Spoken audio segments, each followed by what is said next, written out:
चल रहा है कांग्रेस पार्टी का किस तरह की तैयारियां चुनाव में? कांग्रेस पार्टी की पूरी तैयारियां हैं और लोगों का भी पूरा आशीर्वाद कांग्रेस पार्टी को मिल रहा है। हमें पूरा विश्वास है कि ना सिर्फ रोहतक लोकसभा सीट से बड़े बहुमत से कांग्रेस पार्टी जीतेगी, लेकिन 10 की 10 सीट कांग्रेस का गठबंधन जीत रहा है हरियाणा में। लेकिन जो बीजेपी ये कह रही है कि अब की बार 400 पार, तो बीजेपी का है।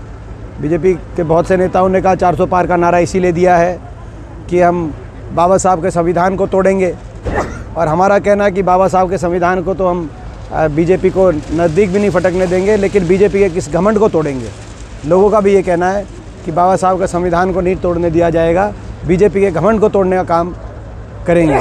लेकिन वो बीजेपी वाले कह रहे हैं कि जो आरक्षण खत्म करने की बात है, इंडी गठबंधन है, घमंडिया गठबंधन है, वो झूठ बोल रहा है। जिस तरह से वीडियो एडिटिंग की जा रही है अमित शाह की, बिल्कुल झूठा है ये सारा। ये देखिए, सभी के बयान आए, केवल एक अमित शाह जी का बयान नहीं आया। नीयत उनकी देश को पता चल गई। वो तो पहले और दूसरे चरण के बाद उन्होंने अपनी भाषा बदली है, नहीं तो पहले तो उनकी जो भाषा थी वो आपने देखा किस तरह की भाषा थी।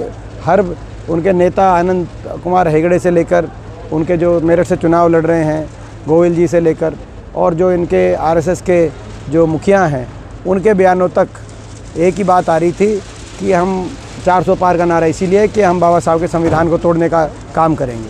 तो ये मैं समझता हूँ कि देश की जनता समझ रही है। अब उन्होंने अपनी भाषा बदली है दो चरण के मतदान के बाद, लेकिन उनकी नीयत लोग समझ चुके हैं।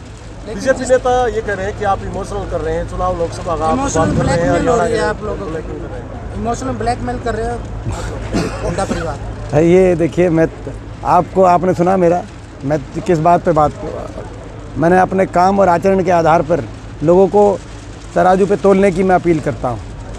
तो इसमें तो मैं समझता हूँ कि किसी भी जनप्रतिनिधि को उसके काम और आचरण के आधार पर ही उसका आकलन किया जाना चाहिए। यही प्रजातांत्रिक नैतिकता है। कल पूर्व मुख्यमंत्री और करनाल से प्रत्याशी का किसानों ने विरोध किया है, बीजेपी प्रत्याशियों का विरोध कर रहे हैं बार-बार। मुख्यमंत्री का क्या कल पूर्व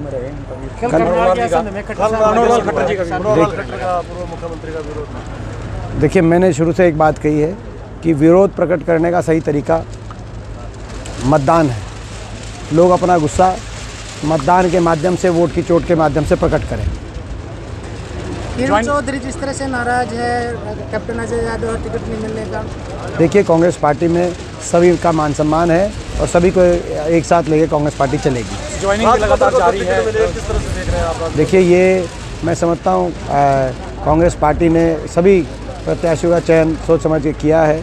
कहीं ना कहीं जो मैं समझता हूँ कि एक पंजाबी वर्ग में, एक BCA वर्ग में एक संदेश, क्योंकि BCA वर्ग में मैं समझता हूँ कि शायद ये पहली लोकसभा की जो है एक उम्मीदवार के रूप में जो है राज बब्बर जी आए हैं, और उनका एक बड़ा चेहरा है।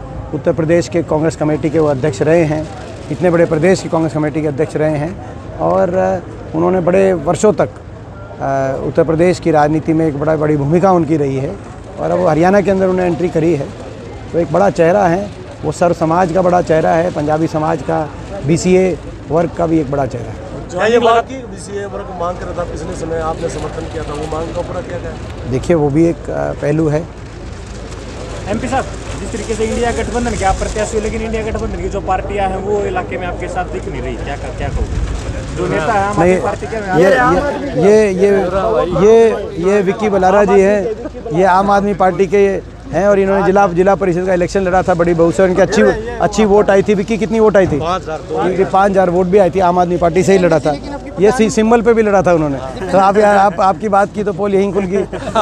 दीपेंद्र जी, जिस तरह से अब नरेंद्र मोदी गहनों की बात कर रहे हैं, मंगलसूत्र की बात कर रहे हैं, क्या मुद्दों से भटक रहे हैं? देखिए, पहले और दूसरे चरण के मतदान के बाद भारतीय जनता पार्टी के शीर्ष नेताओं के भाषा में जो कटुता और असत्य दिखाई दे रहा है, वो कहीं ना कहीं उनके रुझानों से कड़ी निराशा जो उनके हाथ लगी, पहले दोनों चरणों के मतदान से जो कड़ी निराशा जो उनके BJP के हाथ लगी, उसकी झलक दिखाई दे रही है।